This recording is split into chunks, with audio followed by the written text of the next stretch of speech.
What's going on, everybody? We got some more athletes and cannabis news from Marijuana Moment. I'm going to share my screen here with you all.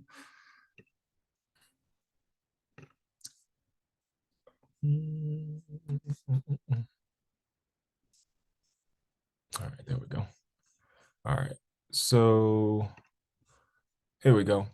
Just saw this clip or saw this article via Twitter and wanted to, drop the content. This is published by Marijuana Moment. MarijuanaMoment.net is a great resource. They update their content pretty regularly, and they always have pretty good content when it comes to the cannabis industry. And so I saw this and I was like, man, let me jump online, record a quick Zoom and put this on the YouTube channel. Like I said, I want to start recording more content. Please like, subscribe, and follow what we're doing. It really helps me. It helps the platform grow. And, please engage and let me know what you guys think, what you guys like about the content. So, headline: Chicago Cubs become first MLB team to officially partner with the CBD company. This is by Kyle Yeager. He does a lot of the content on here. Shout out to Kyle, man, for always producing great content. And again, shout out to Marijuana Moment. We are not affiliated with Marijuana Moment. We are not in any partnership or anything like that. We just find their resources very useful. So the Chicago Cubs is the first Major League Baseball team to officially partner with a CBD company. While MLB announced its league-wide partnership with a popular CBD brand last year, this marks the first time an individual club has teamed up with the cannabis company. The Cubs struck a deal with the CBD sparkling beverage brand MYND DRINKS. The team announced on Friday. The agreement means that the company's products will be marketed in signage at the Wrigley Field, and promoted through several in-game features, it said. The league said last year that individual teams could start selling partnerships to cannabis companies. In order to do so, a prospective business's products must be certified by NSF International, a consumer safety and product testing organization that sports leagues use, and the club must also receive authorization from the MLB commissioner's office. When MLB opened the CBD category for its clubs, it allowed us to explore new partnership opportunities and offerings. Alex Seyfarth, I don't know how to pronounce that. Let me say. Seifert, vice president of corporate partnerships at the Chicago Cubs, said in a press release, "We're proud to be the first club to partner with a CBD company. But what was more important to us was making sure that the brand was the right fit. MYND DRINKS is a Chicago-based company that promotes overall wellness and helps ease the stressors of everyday life, just like a Friday 120 game at Wrigley Field," he said. As part of the partnership's launch, the Cubs are also releasing guided meditation on YouTube, narrated by the Cubs radio play-by-play announcer Pat Hughes. So here's the official release from the Cubs. Let's see what this video is. I was talking about the Good afternoon, Cubs fans. Pat Hughes joining you today from the Wrigley Field press box, located directly behind home plate in the upper deck. It's a beautiful day, clear skies with the sun shining down on this magnificent ballpark. From my vantage point, I can just spot Lake Michigan peeking out between the buildings in right field. There's no place I'd rather be. The flags flapping gently in the beautiful breeze tell me the wind is blowing out, much to the dismay of today's starting pitchers. But Cubs fans should be in for a real treat. For today's game, I'm sporting a white polo shirt under one of my trusty sweaters. All right, that's enough of that. My man talking about his swag, though. The team also launched a Sound of Wrigley Field playlist on Spotify. MYND DRINKS CEO Simon Allen said that the company is so thrilled and honored to announce our partnership with the legendary Chicago Cubs and that they shared our vision of the health and wellness in Major League sports. MLB has been among more progressive professional sports organizations in the U.S. when it comes to marijuana. It stood out among other professional sports leagues as more willing to respond to the changing marijuana policy landscape. For example, it clarified in the memo in 2020 that players will not be punished for using cannabis while they aren't working, but they can't be personally sponsored by a marijuana company or hold investments in the industry. The league also said at the time that it was teaming with NSF International to analyze and certify legal contaminant-free CBD products in order to allow teams to store them on club premises. The update built upon MLB's decision in 2019 to remove cannabis from the league's list of banned substances. Before the rule change, players who tested positive for THC were referred to mandatory treatment, and failure to comply carried a fine of up to $35,000. That penalty is now gone. The policies are the result of negotiations between the MLB and its players' union. Both parties agreed to approach the league's drug policy with an emphasis on treatment rather than penalties. Players who test positive for opioids or cocaine, for example, will be penalized only if they refuse treatment. A number of athletic governance bodies have recently relaxed rules around cannabinoids as laws change and medical applications become more widely accepted. The National Basketball Association, NBA, has also generated headlines after it was reported last week that it was removing marijuana from its list of banned substances and would no longer drug test players for it as part of the new 7-year collective bargaining agreement. The deal between NBA and the Players Union is also said to include a policy allowing players to promote and invest in cannabis companies. UFC announced in 2021 that they would no longer be punishing fighters over positive marijuana tests. Separately, student athletes that are part of the NCAA would no longer automatically lose their eligibility to play following a positive marijuana test under rules that were recommended by key committee last year. Meanwhile, the NFL's drug testing policy already changed demonstrably in 2020 as part of the collective bargaining agreement. NFL players no longer face the possibility of being suspended from games over positive tests for any drug, not just marijuana. Under a collective bargaining agreement, instead, they will face a fine. The threshold for what constitutes a positive THC test was also increased under the deal.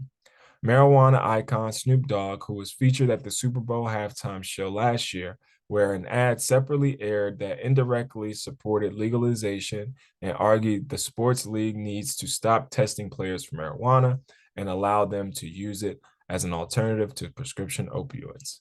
So I'm going to click through some of these links here too, just to go deeper into the article. So the partnership with the popular brand. So this is just so that was Charlotte's Web.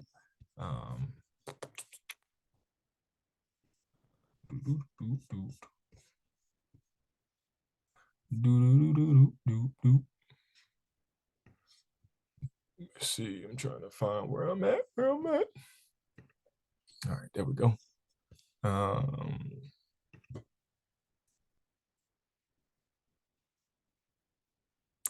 That was 10 months ago. So it looks like these all just go back to marijuana moment. But yeah, this is great news. I mean, there's great news coming from these leagues. Obviously, the landscape is changing. Chicago has legalized medical, I believe, and recreational. Don't quote me on that, but you know, the landscape is changing slowly but surely. And it's up to these leagues. You know, the players' unions are clearly, coming to the table with this negotiation.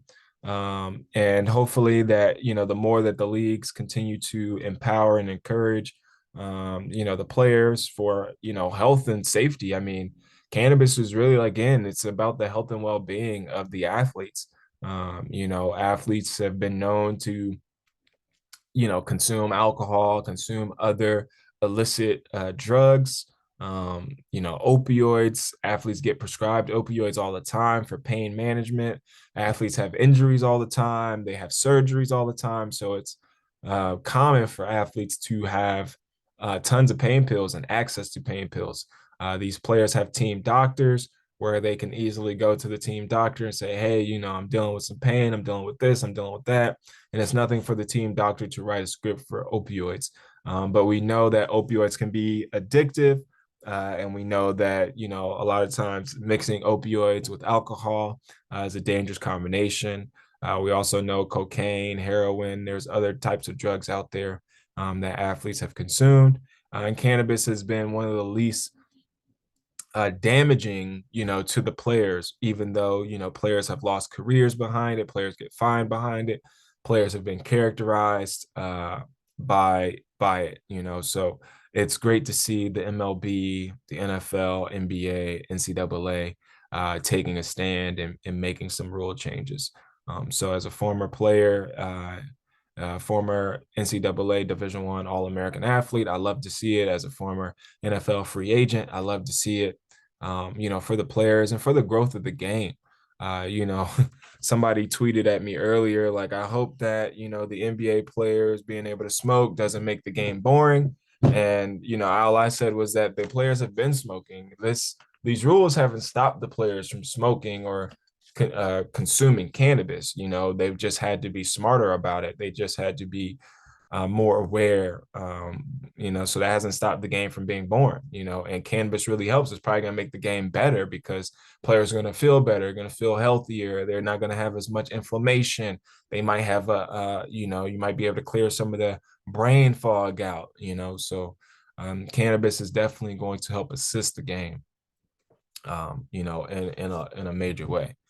So let's see.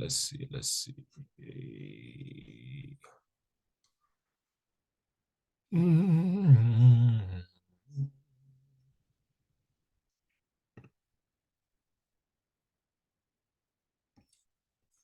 All right, yeah, it's looking like all these. They literally tagged themselves back in. So that's the NBA one. That was 6 days ago. I believe I did a video on that too already. Uh, mm, where's the NCAA one? I don't remember reading this one. So this was a year ago. NCAA moves to lower marijuana penalties for student athletes and increase THC threshold and drug tests. Now, this happened to me. Like, I was drug tested multiple times by the NCAA. I was drug tested. I'll do a personal story. So my freshman year, I got to college, and now I went to one of the top party schools in the country, came from a private school, so Ohio University, and I ended up going to a party at one of my teammates' house. One of my teammates, he had the most gas. He's probably the biggest drug dealer on the team. I'm not gonna say no name. And I get into the apartment, and there's pounds on the table on the island, and there's other teammates in there, seniors, juniors, sophomores.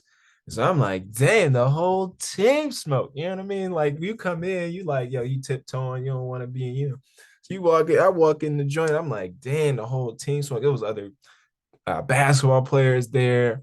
It was girls there, from other sports. So we had what was called a track meet. And basically, we just rolled up, 15, 20 blunts. And again, it was a good 10, 15, 20 of us, in this apartment, just rolling up, rolling up, rolling up. And so I'm like, thinking nothing of it. I'm like, I'm with the guys, I'm with the crew, and we smoking. And you also get to a point where you like you're not getting high anymore. You just kind of just smoking just to socially be there. And so I'm definitely high.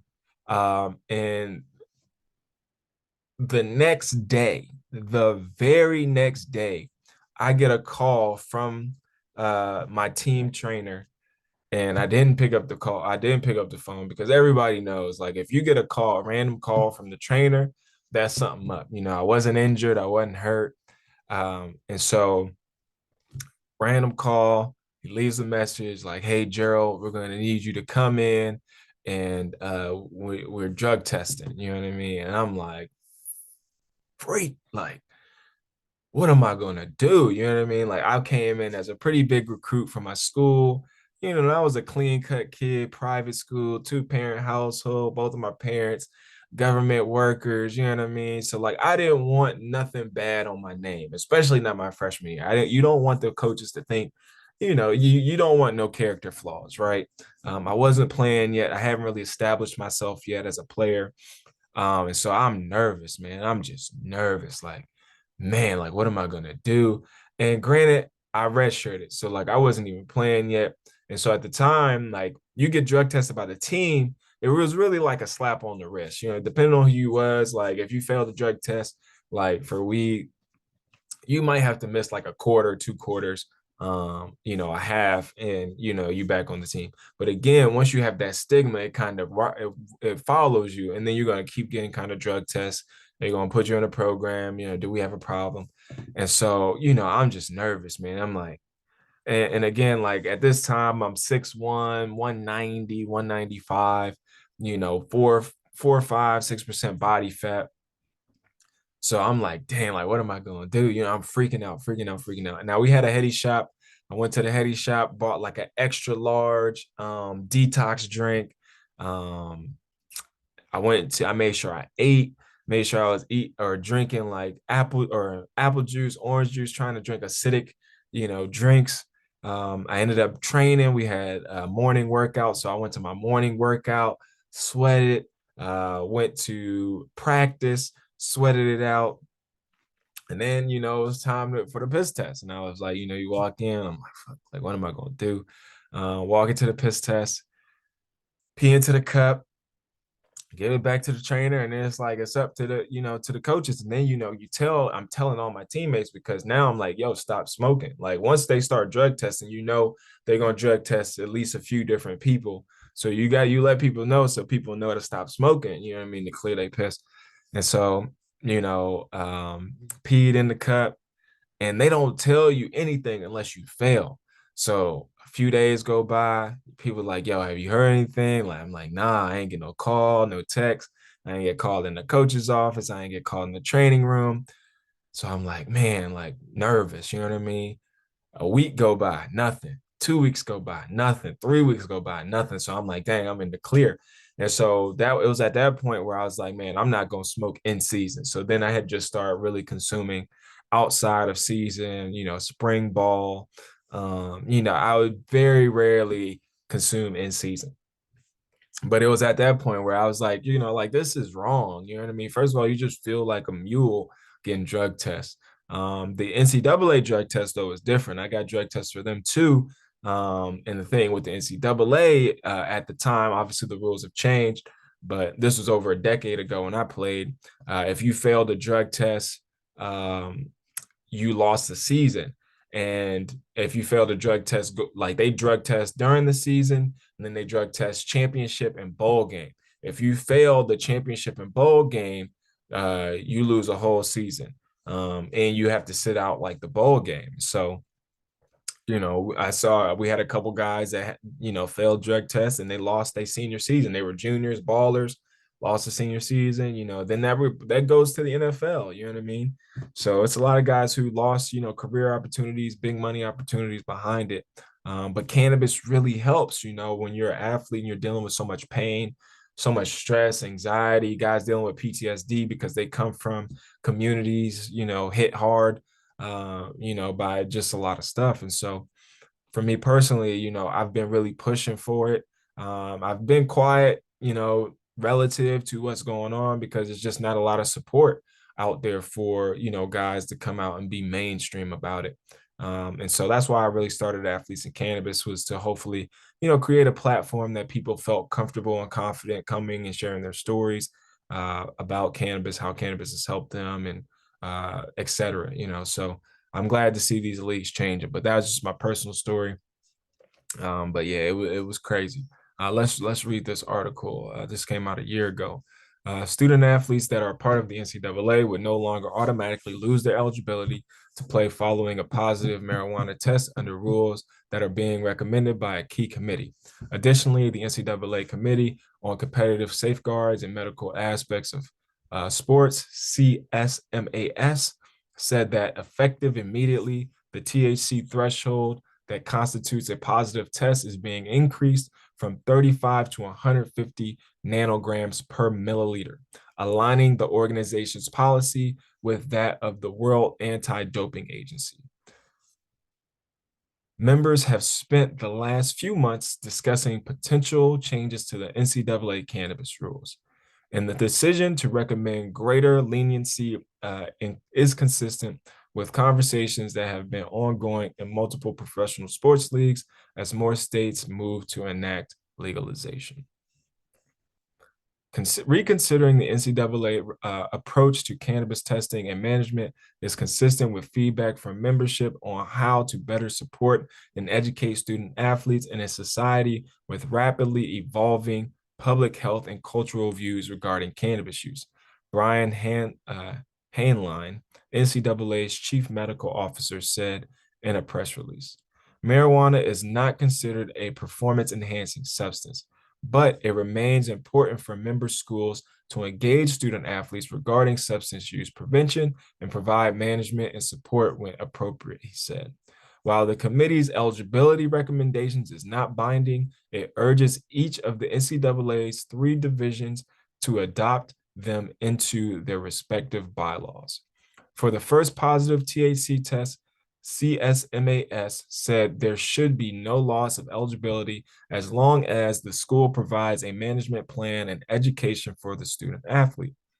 The same goes for a second test, unless the athlete didn't comply with the management plan, in which case the committee recommended a suspension from participation in 25% of regular season games. For a third violation, the recommendation is no loss of eligibility unless the athlete failed to comply with the past management and education plans. And in that circumstance, CSMAS says they should face a 50% regular season suspension. By contrast, the current bylaws for the Division I, Division II, and Division III student athletes stipulate that a positive marijuana test immediately renders the player ineligible for 50% of the regular season. And for a second positive test, the athlete would be subject to the standard banned substances ineligibility bylaws, which means they would be suspended for an entire season. These adjustments for the NCAA drug testing policy program were approved after careful consideration and extensive discussion of the recommendations made by the drug testing subcommittee, which has been meeting since last fall.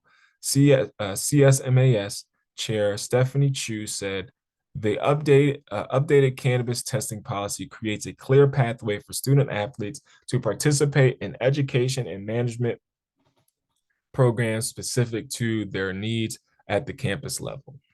The conversation around drug testing in professional sports came to the fore last summer after U.S. sprinter Sha'Carri Richardson was suspended from the Olympics over a positive THC test. She admitted to using cannabis in a legal state after learning of her mother's passing. More recently, Richardson challenged the decision to allow a Russian skater to continue to participate in the month's Winter Games, despite the discovery she had tested positive for a banned performance enhancement drug. The runner said last year that she'd feel blessed and proud if the attention her case raised would affect a policy change for other athletes. Even the White House and President Joe Biden himself weighed in on the case, with the president suggesting that there's a question about whether the marijuana ban should remain the rules. Meanwhile, the NFL's drug testing policy already changed demonstrably in 2020 as part of the collective bargaining agreement. NFL players no longer face the possibility of being suspended from games over positive tests for any drug, not just marijuana, under a collective bargaining agreement. Instead, they will face a fine. The threshold for what constitutes a positive THC test was also increased under the deal. The NBA announced late last year that it is extending the policy of not randomly drug testing players for marijuana through the 2021-2022 season. The association won't be subjecting players to random drug testing for THC. However, they will continue to test for cause cases where players have histories of substance use. In a similar vein, the MLB decided in 2019 to remove cannabis from the league's list of banned substances. Baseball players can consume marijuana without risk of discipline, but officials clarified last year that they can't work while under the influence and can't enter into sponsorship contracts with cannabis businesses, at least for the time being. Marijuana icon, blah, blah, blah. So yeah, this is good news. Good news. Shout out to the MLB, shout out to the NBA, shout out to NCAA, NFL. There's progress. And that's all we could really ask for. You know what I mean? Progress, progress, progress. This will also help shape, the public image of, these leagues are huge. They have big followings. A lot of these followings, go out, into their own specific worlds. And so, hopefully the conversations are being had. But wanted to thank you guys for so much love on the platform. Be sure to follow us, like, subscribe to our content. Please be sure to comment your thoughts in the comments and be sure to continue to show us some love. But thank you guys for tuning in. I'm Gerald Moore Jr. checking out. Peace.